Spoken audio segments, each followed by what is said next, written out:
The envelope landed on my desk with a soft thud. Inside was everything I needed to take down Patricia Reynolds, my mother-in-law.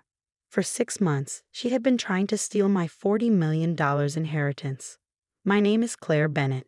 I'm 32 years old, and today Patricia was going to learn she had messed with the wrong person. The money came from my father, a self-made tech mogul who built his fortune from nothing. He passed away suddenly 6 months ago, leaving everything to me, his only child. But what Patricia didn't know was that my father left me something more valuable than money. He taught me how to fight.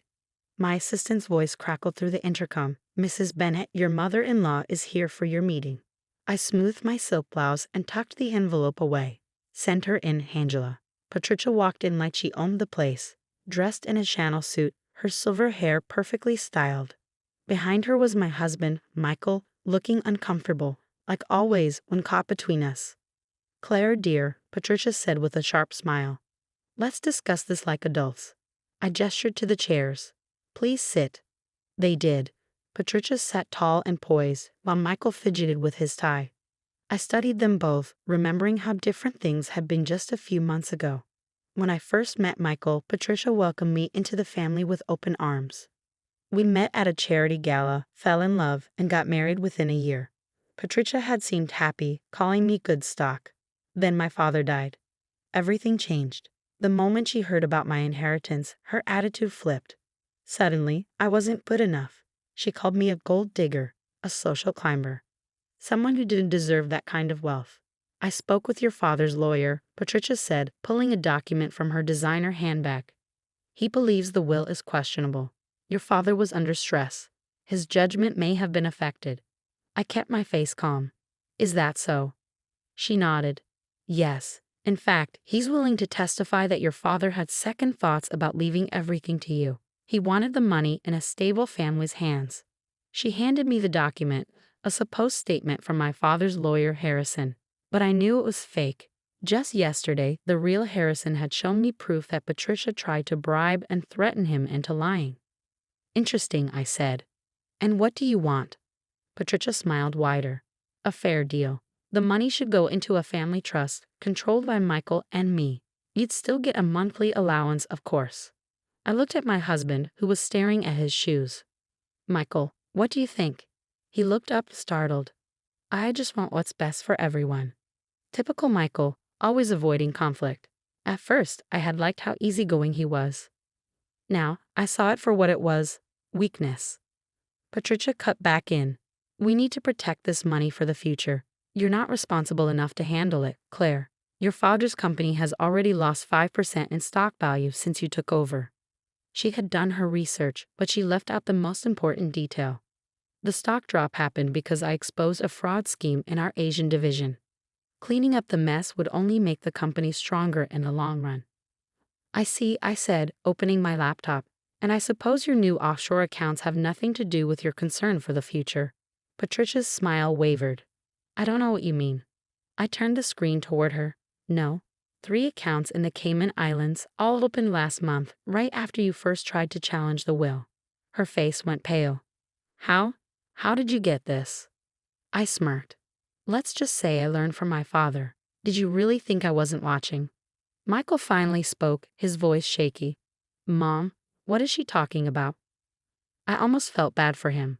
Almost. "Your mother has been busy, Michael," I said, laying out more papers. "Bribing officials, faking documents, even hiring investigators to dig up dirt on me, all while pretending to care about the family." Patricia's calm mask cracked. You've been spying on me?" "No, Patricia," I replied coldly. "I've been protecting my father's legacy from someone who thought she could steal it with lies and fraud." I pressed the intercom button. "Angela, send in our guests." The door opened. Harrison walked in, followed by 2 men in dark suits, FBI agents who handle financial crimes. Patricia's face turned pale. "What is this?" "This," I said, "is what happens when you try to steal from the wrong person." The next few hours were a blur. The FBI questioned Patricia while I watched from my office, seeing her carefully built image fall apart. Michael paced outside, trying to call his mother's lawyer, glancing at me with hurt in his eyes. I ignored him and focused on the security camera feed. Patricia was doing what she did best: lying. acting like a concerned mother-in-law who only wanted to help the family. But I could see the cracks in her performance. My phone buzzed. A text from Harrison. She's blaming me. Says I told her to challenge the will. I smirked and typed back. Good thing we recorded everything. Patricia didn't know that Harrison had been working with me all along. The moment she tried to bribe him, he came straight to me. Together, we gathered proof. Every threat. Every illegal deal. Angela's voice came through the intercom. Mrs. Bennet, your husband wants to speak with you. I sighed, sent him in. Michael entered, looking exhausted, like he had aged 10 years in a few hours. Claire, tell me this is a mistake, he pleaded. Sit down, Michael, I said, pointing to the chair across from me. We need to talk. He sank into it, running a hand through his hair. I don't understand. Why would my mother do this? Money makes people do terrible things, I said. But this isn't just about money. Your mother never thought I was good enough for you. The inheritance was just her excuse to act on it. But why didn't you tell me? His voice shook. I'm your husband. I looked at him carefully. Would you have believed me over your mother? Be honest. His silence told me everything. Besides, I added, you weren't exactly innocent. Those meetings with Harrison, did you think I wouldn't find out? He turned pale. That was different. Mom said we had to protect the family's money by helping her steal what was mine. I cut him off. By standing by while she tried to destroy everything my father built. You didn't mean to hurt me. I let out a short laugh. It's funny how everyone says that. Your mother didn't mean to hurt me. She just wanted to steal my inheritance. You didn't mean to hurt me. You just helped her do it. Michael leaned forward, desperate. Claire, please, we can fix this. I'll talk to Mom, make her understand. There's nothing to fix, I said firmly. The FBI has all the proof they need. Your mother will be charged with fraud, forgery, and conspiracy. And you, I paused, letting the words sink in. You have a choice to make. His head snapped up. What do you mean? I kept my voice calm. I have proof of your involvement. Not as much as I have on Patricia, but enough to cause trouble for you. Whether I hand that over depends on what you do next. He looked at me in shock. Are you blackmailing me? I'm giving you a chance, I corrected. Walk away now. Sign the divorce papers my lawyer will send. Don't make any claims on my assets or my father's company, and I'll leave your name out of this. Divorce? He whispered. Claire, I love you. I laughed, but there was no warmth in it. No, Michael. You love the idea of me, the perfect wife who would go along with your mother's plans, who would hand over her inheritance to keep the peace. That person never existed. Before he could respond, Angela's voice came through the intercom. Mrs. Bennet, the FBI agents want to speak with you. Send them in, I said, holding Michael's gaze. Think about what I said. You have until tomorrow to decide. The agents walked in as Michael left, looking stunned. Agent Tess, the lead investigator, shook his head. Your mother-in-law is something else, he said. She's still claiming this is just a family misunderstanding. Did she explain the offshore accounts? I asked. She says they were business investments, Agent Wilson, his partner, replied. But we traced them to some interesting sources. Turns out Patricia's been involved in more than just this scam. I wasn't surprised. People like her never stop at just one scheme. You'll find everything you need in those accounts, I said. She's been secretly taking money from her own family's trust for years. Tess raised an eyebrow. How did you figure that out? My father taught me to be thorough, I said simply. Once I knew she was after me, I had her investigated. Everything is in the file I gave you. The agents left with boxes of evidence, and Patricia was led out in handcuffs. She held her head high, until she saw me watching through the office window. Then, for the first time, the mask slipped. The rage in her eyes told me everything. She had lost. You'll regret this, Patricia shouted as they led her away. You have no idea who you're dealing with.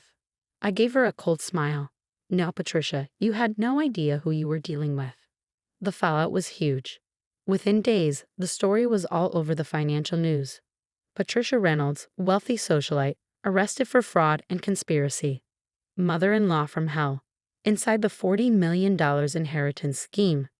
The headlines were brutal. Michael made his decision the next morning. He signed the divorce papers without a fight, looking tired and defeated. His carefully built life was falling apart. "I'm sorry," he said softly, sliding the papers across my desk. I should have stood up to her. "Yes," I said. "You should have." At the door, he hesitated. "What's going to happen to her?" "That depends on how many other victims come forward," I replied. "The FBI is uncovering decades of fraud.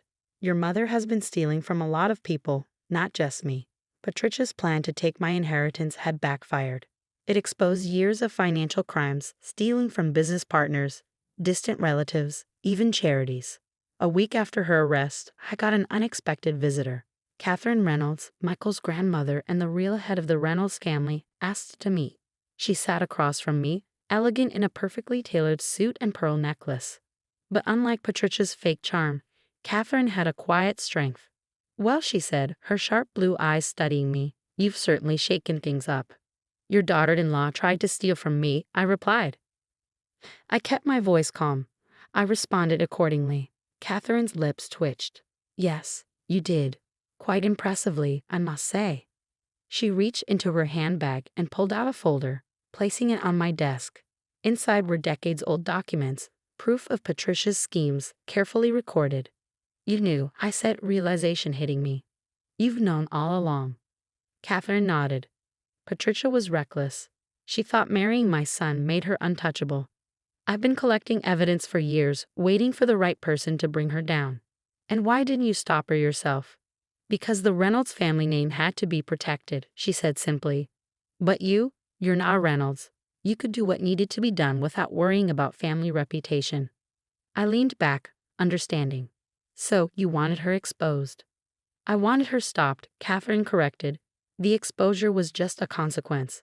Better it come from an outsider than from within." She stood, smoothing her skirt. "Our family lawyers will support the case against Patricia. And Claire," she paused at the door, meeting my gaze. "You would have made a fine Reynolds under different circumstances." Coming from her, it was high praise. The case against Patricia moved quickly. With my evidence and the Reynolds family's support, the prosecution built an airtight case. She pleaded guilty to multiple counts of fraud and faced years in prison. On the day of her sentencing, I watched as the judge handed down her fate, 10 years in federal prison, plus repayment to all her victims. Patricia, once so composed, now stood in a prison jumpsuit, her arrogance finally gone. She turned to me as they led her away. "I underestimated you," she admitted quietly. "Yes," I replied. "You did." Outside the courthouse, reporters swarmed, shouting questions about justice and revenge. But for me, it had never been about revenge. It was about protecting what was mine, honoring my father's legacy. A year later, I stood at the podium at my father's company's annual shareholder meeting. Our stock had doubled since I took over, and our expansion was exceeding expectations. "Success isn't just about innovation," I told the packed room. "It's about integrity, protecting what matters, no matter who tries to take it from you." That evening, a letter arrived from prison. Patricia's handwriting was shaky, her words pleading. She begged for my help, swearing she had changed. She even offered to reveal hidden assets in exchange for my support at her parole hearing. I tore up the letter without a second thought. On my desk, I kept a photo of my father. He was smiling, strong, and proud, the same way I now saw myself every morning.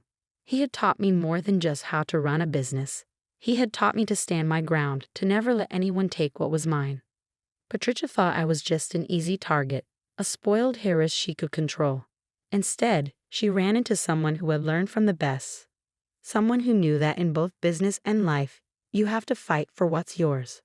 Michael still called sometimes, usually after a few drinks, talking about what we had lost. But we hadn't lost anything.